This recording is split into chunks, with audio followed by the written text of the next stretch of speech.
When I think of black on white violence in Mississippi, I think of South Africa, where there's an enormous amount of black on white crime, violence, and murder. But the world has turned its back on South Africa because the world believes South Africa deserves it. Well, we get a little bit of that in Mississippi too, where there's a lot of black on white crime. We're going to see two examples of some black on white murder here. Then we're going to see a lot of people ignoring, denying, condoning, excusing, encouraging, and even lying about it. Let's start off with an elderly woman who was just out in there taking the trash out. Car full of the fellas passed by, saw her, beat her, and killed her for fun. Story in downtown Jackson, Megan, the trial for that driveway murder that left Belhaven on edge for months. Yeah, Tammy, you know, this was a huge story when it broke a few years ago. A gunman shot and killed one woman while she was just moving the trash cans in her boyfriend's driveway. 16 WABT's Ross Adams is live at the Hinds County Courthouse tonight. Ross. Well, Megan, in this first day of testimony in the trial, the jury got to see a videotaped confession of one of the teens involved in the murder of the Belhaven woman. This afternoon, a JPD detective testified that 19-year-old Jerome Moore admitted he owned the .380 caliber handgun the trigger man used to shoot and kill 69-year-old Carolyn Temple in January of last year. They said that Moore told them he later sold the weapon to someone on the street and that he was driving the car after they left the crime scene. But the defense claims the video shows officers coerced Moore to testify, or rather to confess to the crime. His family believes Moore was high on the illegal drug Spice when officers questioned him. I understand all that, but I don't think he should be charged with capital murder if he didn't pull the trigger. I understand he was involved and he have to get punished, but I don't think it should be capital murder. Moore's family says the system failed him. They say he had spent time at the state hospital in Whitfield, and they say it's a shame that a woman had to die before he got some help. But it's not the kind of help they wanted. If he's convicted on this capital murder charge, Moore could get life in prison. All that took place in Jackson, Mississippi, the largest city in Mississippi, a chocolate city, and most recently most well known for electing Chokwe Lumumba as its mayor. He was only mayor for a year or so before he died, but he was most well known for leading a movement, I don't know what you call it, Pan-African, I don't even know what you call it, but set aside an African separatist movement where you would set aside a huge chunk of the South only for black people. But the spirit of Attorney Chokwe Lumumba lives on in this city councilman who you may recognize from something we did a few months ago. Well, I suggest we get the black leadership together, and as these jurisdictions come into Jackson, we throw rocks and bricks and bottles at them. That'll send the message, we don't want you in here. Reaction on social media and from metro area law enforcement was swift. Actually, Councilman Stokes is the one inciting racism and violence against police officers. Some even say they're concerned about the safety of their officers. And that's why we're here in unity, saying we don't agree with it. We're very disappointed in Mr. Stokes' statements, and we stand unified against that kind of activity. If I have somebody throwing a brick or a bottle at me, that's it's a threat to my life, to my health, and my safety. To me, he's inciting some innocent young person that doesn't understand the law is going to get hurt over it because of him, because I fully expect my deputies to defend themselves. Take a look at this. Drugs, rolling papers, bottles full of liquor. These are just some of the items people are trying to smuggle into a Mid-South jail. A new sheriff promised to clean up the jail's reputation. But one family told WREG investigator Stephanie Skurlock it's not enough because the man charged with killing their loved one is bragging about all the stuff he's getting behind bars. An inmate sporting sunglasses, a gold chain, and caught posing for the camera is not how most people picture life behind bars. Yet 17-year-old murder suspect Brooklyn Trailer's Facebook timeline boasts photos of him and at least one other inmate while they're locked up in the Alcorn County Jail. It's one thing to have to hear from the DA that it's going to be possibly 2 or 3 years if it goes to trial, but It's another thing when you see that, you know, her killer is actively on Facebook. Traylor is charged with killing Aaron Crum's sister, Chris Ann Ledlow. Investigators say Traylor shot her in February during an attempted robbery at the convenience store where she worked. Locked up behind bars, Traylor brags on Facebook he's making more money in jail than on the streets. The impression I got from the post and the pictures is that he's just living it up and having a good time. Crum is upset Traylor can access Facebook and a cell phone. He says the family's complaints to the DA and the jail have gone unanswered.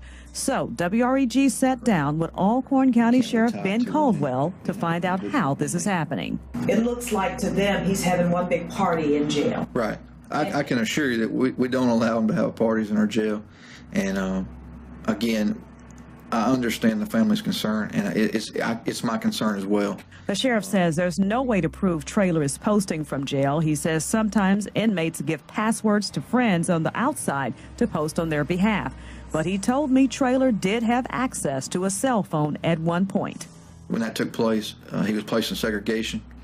His visitation privileges were taken away from him. Some of his other privileges, such as commissary, access to television. WREG exposed a history of problems at the Alcorn County Correctional Facilities 3 years ago. Last year, the state of Mississippi removed busloads of prisoners housed there because some inmates had their own keys to the jail while others could access drugs and cell phones. When Caldwell took over, he promised changes. The sheriff says keeping contraband out of the jail is one of his biggest challenges. Since March, he's arrested 2 of his own jailers for trying to bring stuff inside. He says he's conducting more shakedowns and added surveillance cameras inside and outside the jail. Take a look at what they recently kept from getting inside the jail. This is a picture of the evidence seized from a car caught circling a back fence near the rec yard at night. A dozen cell phones and chargers, earbuds, bags of what looks like marijuana, rolling papers, cigars, handheld video games, iPods, and plastic bottles filled with liquor. Caldwell believes the suspects wanted to throw the items over a fence for some inmates to retrieve later. They have nothing to do but sit back in our jail and think of ways to get things into our facility. And we're constantly fighting to keep that from happening. Caldwell says smuggling contraband into jails and prisons is a problem nationwide. He's promising to stop it whenever possible because he knows the implications.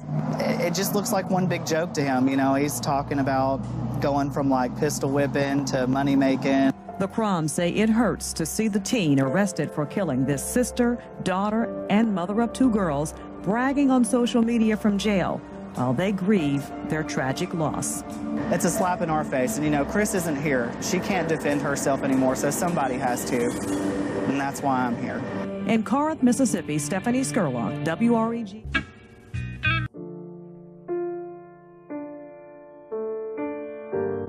It's one of the biggest cases in Mississippi in the last year, if not in the last decade. The death of 19-year-old Jessica Chambers, a Panola County girl who was found burned alive on Heron Road in Cortland, Mississippi, which is a town of 400 to 500 people. Everyone there knows everyone. That night at the scene, Jessica was able to give a name to responders, but after interviewing more than 150 people and looking through more than 20,000 phone records, they still haven't been able to tie that particular name to a person. Jessica was shipped to Memphis, where she died shortly after in a hospital, just after her mother was able to tell her that if she was still fighting and needed to let go, her family was with her. Since that time, the city of Cortland and the entire state of Mississippi has wondered what happened to Jessica, who would do this, and when will we see justice? Jessica was in a lot of ways exactly like any other teenage girl. She had a lot of friends, she had a lot of boyfriends, she had a job at a clothes store. She had recently gotten a new dog. She lived with her mom. She liked to cook. Apparently, she liked to cook biscuits. You know, she was somebody that was driven in various ways. She had talked to an author who came to speak at her church and told her that she had a story to tell. And the author said, well, good, next time I'm in town, we'll talk about it. And she said, all right, because I need people to hear my story. And the last thing she told that author was, don't forget me. And then the next thing the author hears is that she's been killed. So the question, when you say, who is Jessica, it's hard to pin that down because I don't know that a lot of people actually knew what all was going on with her at the time of her death. I think that she had stories to tell, and there was a part of her that was still, obviously like we all are at 19, trying to find herself. With the family, what I've found is that this is something that they not only can't deal with emotionally, but they can't wrap their head around it. Because when it's your daughter, it's hard to understand why somebody would want, and it's hard for a normal person to understand why somebody would want to do this to someone, but particularly when that is your child, and there was nothing you could do to stop it from happening. You didn't know what was going on, you couldn't get there. For both her mother and her father, when I talk to them, they both openly say, no, I'm not okay. You know, no, this is not making sense to me. And as her dad told me yesterday, he said, as the longer we go, the harder it gets. Because of that vast number of people that Jessica knew that we talked about, and because of the number of connections that she had, it actually started turning over things that authorities didn't necessarily know were there. So as they went through these phone records and as they did the various forensic investigations on some of the data, they found a lot of things that tied some of the people that they were looking at into other crimes. As it started to go, they found that none of these people, at least in the 17 that have been arrested so far, connected to other activities, gangs and drugs and that kind of thing. None of those are suspects in her murder, but they are people who have been doing other illegal things. And so as this investigation has rolled on with the state guys and the feds and the local authorities, what they've found is that it helped them turn over information on several other crimes. That was something that Sheriff Dennis Darby had told me would be a fruit of this. He was really, as much as it was a terrible situation, it was a real positive to be able to bring in those outside resources to do some of the things that local authorities hadn't been able to do, as far as turning over some of the evidence on these other crimes that they were able to get when they made that group of arrests, 17 arrests in various gang and drug crimes about a month ago. What I've seen in the community and what I noticed right off the bat, a lot of people wanted to say that this was a racial crime or that it was gang motivated or things like that. One thing I noticed about Cortland is that these people have grown up together. They've known each other for decades. You know, they were in diapers together. I didn't, and still haven't, picked up a racial vibe to this at all. I think. Updating breaking news now at 5. The man accused of burning a Panola County teenager alive could be heading back to Mississippi sooner than many thought. Yeah. Quentin Tellis pled guilty in Louisiana today to illegally using the bank card of a murdered college student. Now, this happened just as the trial was starting there. A judge sentenced Tellis to 10 years. Soon he will be extradited to Panola County to answer to a capital murder charge in the death of Jessica Chambers. WREG's Caitlin Alexander is live at the Panola County Sheriff's Office with what her family is saying about all this tonight. Caitlin? Yeah, Richard, April, both her family and authorities still aren't exactly sure when Tellis will end up back here. They say when he arrives, they'll be ready for trial.